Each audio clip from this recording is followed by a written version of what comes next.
I steeled myself to the role and relinquished her hand to Monsieur Fogg. I tried to compose my expression into something cool and medical and detached, but I fear I met with mixed success at best. After an infinitely long, infinitely terrifying interval, which I have not the means to describe, I held a small, squalling, red-faced baby in my arms. I took off my own jacket and wiped the birth fluids from the baby's face, calling it a worthwhile loss. Then I gave it to her.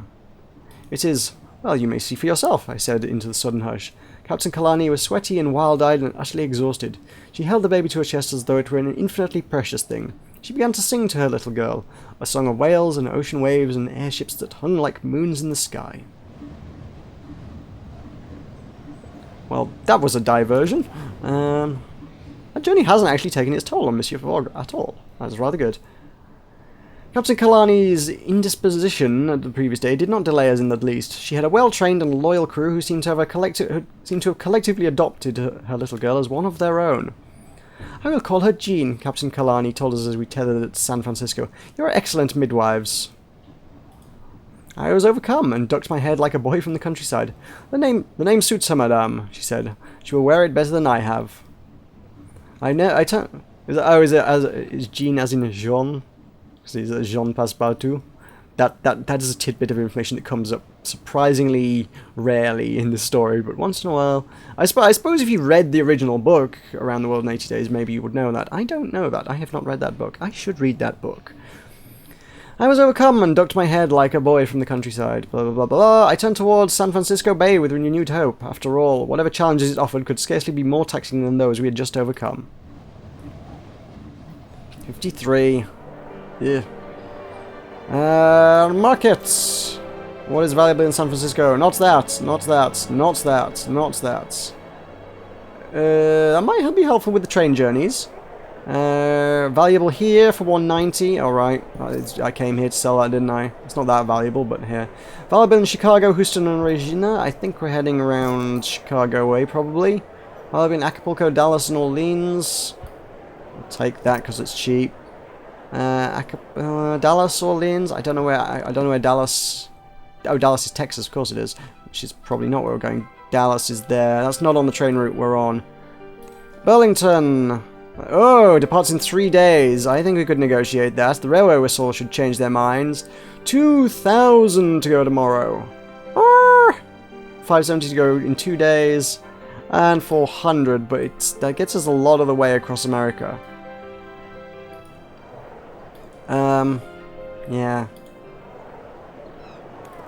What we got? That's Vibin, Dallas and New Orleans. And New Orleans is also further south than where we were headed. Yeah, New Orleans down that way. I suppose, actually, we could get off at Cheyenne and divert through Dallas and New Orleans. Which would allow me to sell some things. I don't know if it would be worth the thing. It's not. I haven't got any of the things that are, like, super valuable other than this. Valuable in Karachi. I haven't got any of the, like, the really unique items that are like, this is worth so much money. I could probably stand to sell that bloody Southern Hemisphere train whatever timetable. Get out of there. Alright. That says depart. Oh, I see. We can go to Acapulco. Yeah, I don't want to go to Acapulco. Omaha, Cheyenne is only 170. It's still 3 days before we can go anywhere. San Pedro departs tomorrow. And from San Pedro, then I could... that'd be a better route. New Orleans arrives next Sunday. Arrives next Friday. Thursday, Friday, Sunday, Saturday. Right, oh yeah, arrives That's a slow route, isn't it? Oh my god, Albuquerque is the slowest route, yeah. I did see someone's name just pop up there. It was like, we have lost our wager. So they're on day 80 there, so I'm making better time than them. Yeah, we're going to have to throw some money at this problem. I do have money for it, so... Railway Whistle will change their minds, but they're kind of demanding, so... Boom, there we go. This is why you make money early on in the game, in the hopes that you can sort of throw money at problems later on, really. I feel like we're through the bulk of the game now, you know. Right. Do I want the Smith & Wesson? No, I'm not going anywhere where I'm going to be able to sell that, and it's pretty valuable to begin with. Let us spend the night in the hotel. We will pass the night here. San Francisco seemed less a city, more ravenous beast bent on consumption of everything, even of itself, within the ever-expanding city limits. The building works made it tricky to talk to anyone, such was the infernal constant noise. I headed towards Chinatown to eat. It is a warren of crowded wooden and brick houses, temples, businesses, herbalists, laundries, and market stalls selling fruit and flowers. I was interested in conversation, so I decided to approach a young man with a Q ponytail who was relaxing outside a small shop with arms outstretched. He seemed to me to be a wrestler, despite his slender frame. His arms were heavily muscled. His name was Jing Huo, and he was enjoying his single day off from working on the Transcontinental Railway to New York. Is the line done? I asked, and he shot me a weary look. Nearly, but no. Outlaws keep stealing lengths of track. It is open to the public as far as Burlington. Still, I should not complain. At least I have a job. What would you do once the railway was complete? Alas, I had little time to ponder this, as I had to bid him a hasty goodbye and return to my master. Depart! Depart! I paid a lot of money to be able to depart this soon, so Burlington for 400. Yeah, let's go. Travel! This will be a bearable experience. Oh, it's actually comfortable. That's nice, which actually means by the time we actually get there. Oh, it's Saturday now. We're promising to get there on Friday, so that's 6 days. It'll be day 60. That gives me 20 days to get to the East Coast and back across to London. That sounds viable. That sounds plausible. In spite of our two major setbacks, this sounds like it could be doable. Can we get from, presumably New York, to London in 20 days? Is ultimately the question. And for the cost of somewhere in the region of probably about £3,000 is what I imagine I'll have left at the end of this. I can't believe I've spent up nearly everything I earned early on. I can't believe I blew a lot of opportunities to make a lot of ridiculously good money as well, actually. I should be doing way better than this monetarily. We were lucky to arrive in San Francisco just in time to catch a journey along the as-yet unfinished Transcontinental Express, which would take us as far as Burlington in 5 days with only a handful of stops along the way. I counted 6, but okay. It said we land on Friday, and it is now Saturday. Anyway, we shall attend to Monsieur Fogg. Let's try and get that number back over 50, I think. Well, the first day aboard was enjoyable enough. American trains could clearly not compete with their European counterparts, but it was amusing to see them try. Posters proclaimed Pullman's Palace sleeping cars. And, well, not palatial in the slightest, they were at least serviceable. We sipped cool beer as we rattled through a long stretch of desert in the shadow of tall mountains. I attended to Monsieur Fogg. Yep, might as well take every opportunity to do that, and his delicate stomach, which was not entirely better today. I was about to when you think of something, I feel somewhat below par. I'm sure you feel better than you used to. Salt Lake City. Our fellow passengers were a curious mix of gold and silver prospectors, homesteaders, farmers from all corners of the world, Mormons, missionaries, soldiers, and stiff-necked gentry of all sorts, all of various sorts. I gave a young black woman with a deep red bonnet and an infectious laugh a nod of greeting. Her name was Diana. I am meeting my husband in Cheyenne, she told me. He did construction work in New York, but New York isn't safe anymore. We have enough money to move now. Why isn't it safe? I queried innocently, having only the broad strokes of American news and history. You did not hear of the draft riots in Europe? She asked wonderingly. New York has always had is this her or me? Her. New York has always had Confederate sympathies, and when the Union began drafting New Yorkers, they rioted. They killed and burned black homes. My husband has never felt safe since. But now we're moving to Cheyenne, she smiled, nearly glowing with happiness.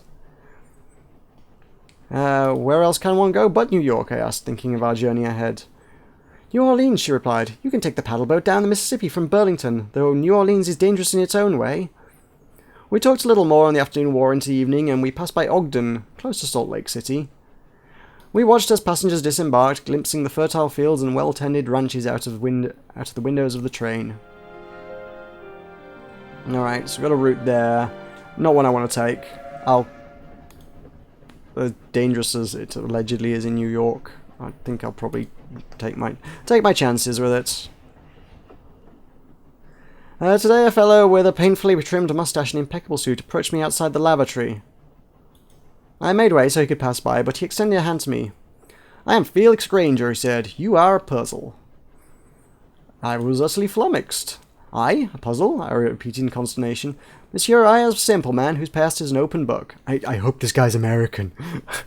Felix Granger sounds like he would be American, and we are in America, so it's a reasonable assumption, okay? Everybody else is like, oh, this guy's Spanish. I'm like, no, I'm not doing the Spanish voice, but I can have a go at doing American.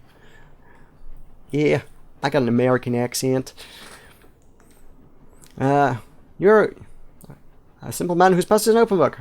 Oh, now, do tell me how you came to be on the Transcontinental? Thereby hangs the tale, I can tell, good sir. It seemed a probing question, which made me immediately suspicious of his motives. I made some non-committal answer, but he pressed me further. Finally, I confronted him and asked his business outright. You are a sharp customer, no mistake, he grinned, though I perceive no harm in you. I am a Pinkerton agent. I knew little of the Pinkertons. They were a detective agency and had been hired by Abraham Lincoln himself during the American Civil War. What are you doing here? I asked, fascinated. He looked around before leaning closer to whisper his true purpose. I'm here because we have heard rumor that the outlaw Jesse James planned to rob this train, so keep your eye out. Okay. Suddenly getting more eventful. Also, why would he just randomly tell people? What sort of detective agent would just be like, hey, you, guy on the train, Jesse James is on this, or Jesse James is going to rob this train? It's like, you wouldn't do that. That's not standard behavior, I'm quite certain.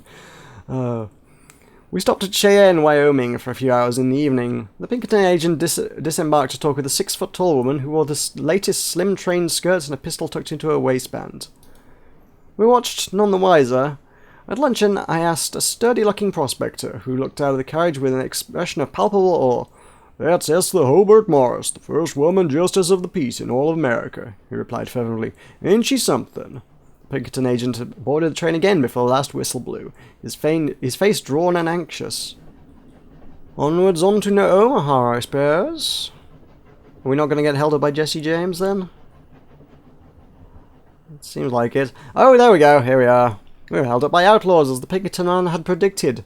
They dragged tree trunks over the line and forced the train to a halt before boarding, brandishing pistols and sabres. They went carriage to carriage, demanding valuables. Typically, the Pinkerton agent was nowhere to be seen.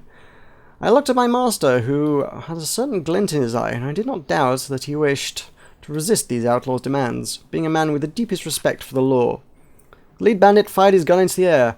The name, as he declared, is Jesse James. Now you give me everything you've got. Saber lifted to my throat. I had already hidden our valuables on the warning of the Pinkerton agent, so I invited him to search my things with little success. The saber point moved on. Now it was at Monsieur Fogg's neck. What about you? You look good for it. I jumped to his aid. He is my gentleman, I declared. I carry his possessions for him. Is that so? The outlaw declared with interest. So I should technically be taken from you twice, should I? There was no other option. I hit him. Not a heavy punch, but enough to send him a reeling touch, and then Monsieur Fogg... as if there's an achievement for punching Jesse James. Then Monsieur Fogg, with a swoop, battered him over the head with a trunk and threw the man out of our carriage. Through the window I saw him being picked up by a group of rather surprised soldiers, who waved a thank you. Then the steam engine restarted and we were soon on our way, not much worse for wear. A few hours later we reached Burlington. We disembarked, grateful to have arrived in one piece. Amazing. That was pretty cool. I did mention, I'm pretty sure I mentioned it, I know it's very early on, is like, you don't die in this game. So, when Jesse James has a sword to your neck, the correct course of action is, of course, to punch him in the face. Because you ain't gonna get stabbed. That's just not how the game works. Onwards to Burlington. From there, who knows? Medallion would sell efficiently here, would it now? Medallion is worth 140. What if it's useful to us? It was supposed to be useful. Valuable in Chicago, Houston, and Atlanta. How much was it? 25? I paid... How much did I pay for that? I think I paid a little more than that for it, actually. Brazilian snuff. 190? What? Yeah, let's get rid of that. We ain't going near Karachi. It hasn't proven to be useful yet, so who knows. Cold compress. Oh, these are proven to be utterly useless, and I paid... Yeah, I don't know how much I paid for them, but they haven't been valuable anywhere, to be honest. Railway cap would go with that. I don't know. That could be good. Move that over there for efficiency's sake. Okay, there we go. That should help us negotiate times of train journeys. plan. My plan.